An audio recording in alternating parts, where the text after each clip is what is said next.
ಇದೀಗಲೇ ಕಳೆದೆರಡು ದಿವಸಗಳಿಂದ ನಡೆದಂತಹ ಒಂದು ಘಟನೆ ಇಡೀ ರಾಜ್ಯ ರಾಷ್ಟ್ರ ತಲೆ ತಗ್ಗಿಸುವಂತ ಕೆಲಸ. ಯಾವುದೇ ಅಪರಾಧವನ್ನು ಮಾಡದೆ ಕೆಲವು ಷಡ್ಯಂತ್ರ, ಕೆಲವು ಪಿತೂರಿಗಳಿಂದ ನಮ್ಮನ್ನು 2 ದಿವಸ ಜೈಲಿನಲ್ಲಿ ಇಡಲಾಯಿತು. ವಸುದೇವ ಯಸುದನ ಮಗನೇ ಹುಟ್ಟಿದ್ದು ಜೈಲಲ್ಲಿ, ಶ್ರೀಕೃಷ್ಣ ಪರಮಾತ್ಮ. ಅಲ್ಲಿಗೆ ಹೋಗಿ ಬಂದದ್ದು ನಮ್ಗೇನು ನೋವು ಅನ್ಸಲಿಲ್ಲ. ಯಾಕಂತ ಹೇಳಿದ್ರೆ ಇವತ್ತು ಶ್ರೀಕೃಷ್ಣ ಪರಮಾತ್ಮ ಹೊರಗೆ ಬಂದಾಗಿದೆ.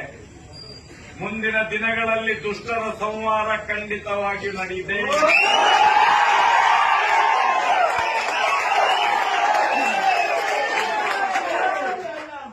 ನಾವು ಇಷ್ಟರ ತನಕ ಯಾವುದೇ ಸಮಾಜದ ವಿರೋಧಿ, ಯಾವುದೇ ವ್ಯಕ್ತಿಗಳ ವಿರೋಧ, ಯಾವುದೇ ಧರ್ಮದ ವಿರೋಧ ನಾವು ಮಾತಾಡಿದವರಲ್ಲ.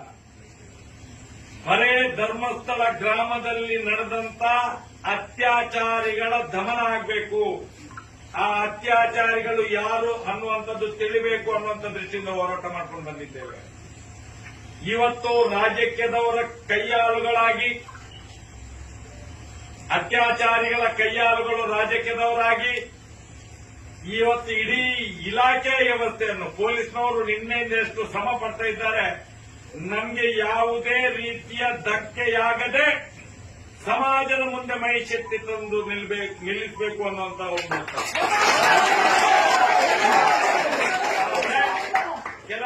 ಕೆಲವು ರಾಜಕೀಯ ವ್ಯಕ್ತಿಗಳ ಪಿತೂರಿಯಿಂದ ಆದಂತ ಒಂದು ದಿನದ ನೌಟಂಕಿ ಬಂಧನದ ಯಾತ್ರೆ ಇಲ್ಲಿಗೆ ಮುಕ್ತಾಯವಾಗಿದೆ.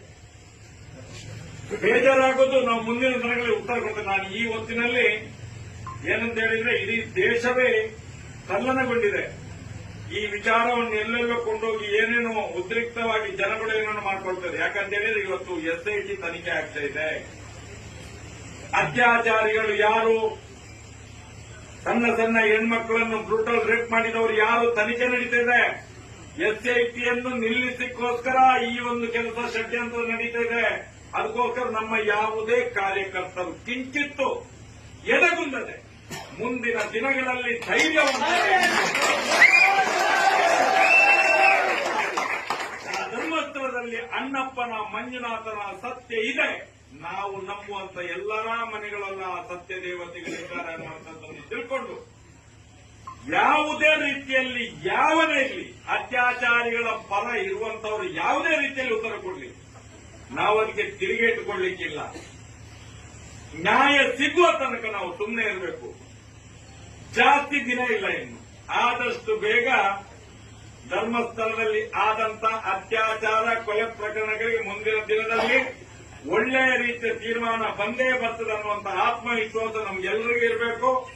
ಇವತ್ತು ಇಲ್ಲಿಂದಲೇ ತಾವೆಲ್ಲ ನಿರ್ಮಾಣ ಮಾಡಬೇಕು. ಯಾಕಂತ ಹೇಳಿದ್ರೆ ನಿನ್ನೆಯಿಂದ ಆದಂತ ಕೆಲವು ಬೆಳವಣಿಗೆಗಳು ಮುಂದೆ ಬೇರೆ ಯಾವುದೋ ರೀತಿ ದಿಕ್ಕನ್ನು ಪಡ್ಕೊಳ್ಳೋದು ಬೇಡ ಅನ್ನುವಂಥ ದೃಷ್ಟಿಯಿಂದ ನಿಮ್ಗೆಲ್ಲರಿಗೂ ವಂದಿಸುತ್ತಾ, ಇಲ್ಲಿ ತನಕ ಒಳ್ಳೆಯ ಒಂದು ವಿಷಯ ಅಂತ ಹೇಳಿದ್ರೆ ಸೌಜನ್ಯನ ಹೋರಾಟವನ್ನು ಯಾವಾಗ ಯಾವ ಪಿತೂರಿ ನಡೆಸಿ, ಷಡ್ಯಂತ್ರ ನಡೆಸಿ ಅದನ್ನು ಮುಚ್ಚಿಸಲಿಕ್ಕೆ ಯಾರ್ಯಾರು ಶ್ರಮ ಪಡ್ತಾರೋ ಅವರಿಗೆ ನಿಜವಾಗಿ ಮಂಗಳಾರತಿ ಆಗಿದೆ. ಇಷ್ಟು ತನಕ ಇವತ್ತು ಏನಾಗಿದೆ ಅಂತ ಹೇಳಿದ್ರೆ ಉಡುಪಿ ಜಿಲ್ಲೆಯ ಇಡೀ ವಕೀಲರ ಒಂದು ಸಂಘ ಪೂರ್ತಿ ನಮ್ಮ ಜೊತೆ ಇದ್ದು, ಇಡೀ ವಕೀಲರ